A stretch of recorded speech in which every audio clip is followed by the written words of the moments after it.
श्री स्वामी समर्थ. स्वामींच्या आशीर्वादाने तुम्हा सर्वांना मनपूर्वक नमस्कार. आजच्या या नवीन व्हिडिओमध्ये तुम्हा सर्वांचे अगदी मनापासून स्वागत करते. सर्वात आधी नवीन वर्षातील पहिल्या आणि अत्यंत पवित्र सणाच्या मकर संक्रांतीच्या तुम्हा सर्वांना मनपूर्वक खूप खूप शुभेच्छा. तिळगुळ घ्या आणि गोडगोड बोला. नवीन वर्षाची सुरुवात होताच जो पहिला आणि सर्वात महत्त्वाचा सण येतो तो म्हणजे मकर संक्रांत.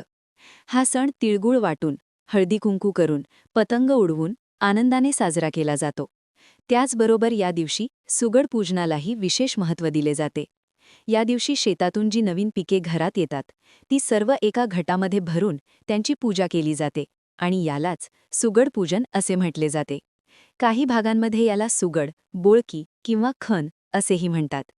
आजच्या व्हिडिओमध्ये मी तुम्हाला सुगड पूजन म्हणजेच खणाची पूजा अगदी योग्य, पारंपरिक आणि सोप्या पद्धतीने कशी करायची हे सविस्तरपणे सांगणार आहे. तसेच ही पूजा नेमकी कधी करायची, सुगड कसे भरायचे आणि दुसऱ्या दिवशी या सुगडांचे काय करायचे याची संपूर्ण माहिती आज तुम्हाला मिळणार आहे. म्हणून हा व्हिडिओ शेवटपर्यंत नक्की पहा. आणि जर तुम्ही आपल्या चॅनलवर नवीन असाल आणि अजून चॅनल सबस्क्राईब केले नसेल तर नक्कीच सबस्क्राईब करा. चला तर मग आजच्या व्हिडिओला सुरुवात करूया. जेव्हा सूर्य मकर राशीत प्रवेश करतो तेव्हाच मकर संक्रांतीचा सण साजरा केला जातो. मकर संक्रांतीनंतर दिवस हळूहळू मोठा होत जातो आणि रात्र लहान होत जाते. आता पाहूया 2026 सालच्या मकर संक्रांतीचे तपशील. बुधवार दिनांक 14 जानेवारी 2026, शके 1947, पौष कृष्ण एकादशी. दुपारी 3:06 सूर्य मकर राशीत प्रवेश करणार आहे. याच दिवशी दुपारी 3:06 सूर्यास्तापर्यंत संक्रांतीचा पुण्यकाळ असणार आहे. मकर संक्रांत हा सण मुख्यतः 3 दिवसांचा मानला जातो. पहिला दिवस भोगी, दुसरा दिवस संक्रांत आणि तिसरा दिवस किंक्रांत. खरं तर हा सण रथसप्तमीपर्यंत चालतो. संक्रांतीपासून रथसप्तमीपर्यंत कधीही हळदीकुंकू करता येते. तसेच किंक्रांतीपासून रथसप्तमीपर्यंत लहान मुलांना बोरणान घालण्याचीही प्रथा आहे. काही ठिकाणी भोगीच्या दिवशी सुगडपूजन केले जाते तर काही ठिकाणी संक्रांतीच्या दिवशी. प्रत्येक भागाची पद्धत थोडी वेगळी असते. सुगड म्हणजे मातीची लहान लहान मडकी, ज्यांना काही ठिकाणी खण असेही म्हणतात. संक्रांतीच्या दिवसांमध्ये हे सुगड बाजारात सहज मिळतात.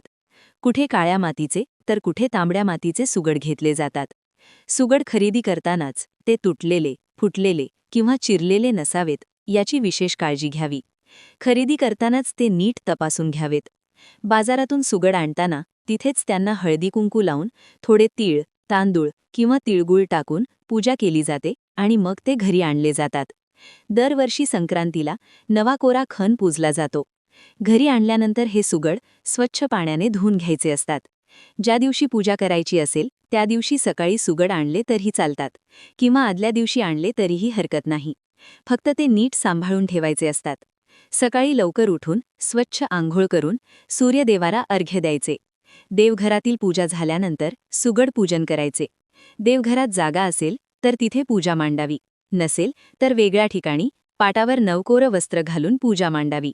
सर्वात आधी दिवा प्रज्वलित करावा आणि मग गणपती पूजन करावे. ओम गण गणपते नमः किंवा वक्रतुंड महाकाय मंत्राचा जप करावा. यानंतर तांदळाच्या 5 राशी ठेवून त्यावर हळदीकुंकू लावावे आणि प्रत्येक राशीवर एक एक सुगड ठेवावे. प्रत्येक सुवासिनीमागे 5 सुगड आणि 1 पणती अशा पद्धतीने खरेदी केली जाते. घरात 2 सुवासिनी असतील तर 10 सुगड आणि 2 पणत्या घेतल्या जातात. यानंतर सुगडांमध्ये तीळ, तांदूळ, तिळगुळ आणि संक्रांतीला मिळणाऱ्या सर्व भाज्या जसे ऊस, हरभरे, गाजर, बोरे, वाटाणे, भुईमूग, हुरडा, ज्वारीची कणसं हे सर्व भरले जाते. सर्व भाज्यांचे छोटे तुकडे करून मिक्स करून भरल्यास सुगड नीट भरले जातात. सर्व सुगड भरून झाल्यावर हळदीकुंकू, अक्षता, फुले, धूप दीप करून नैवेद्य दाखवावा. पूजा झाल्यावर सुगड झाकून ठेवावेत आणि दुसऱ्या दिवशी तुळशी, देवघर आणि ओटीसाठी वापरावेत. किंक्रांतीनंतर हे सुगड झाडांना पाणी देण्यासाठी, दही लावण्यासाठी किंवा घरगुती उपयोगासाठी वापरता येतात. अशा प्रकारे सुगड पूजनाची संपूर्ण माहिती आजच्या व्हिडिओमध्ये दिलेली आहे. तुम्हाला हा व्हिडिओ कसा वाटला ते कमेंटमध्ये नक्की सांगा. व्हिडिओ आवडला असेल तर लाईक करा आणि आपल्या मित्रपरिवारासोबत शेअर करा. अशाच छान आणि माहितीपूर्ण व्हिडिओंसाठी आपल्या चॅनलला नक्की सबस्क्राईब करा. पुन्हा भेटूया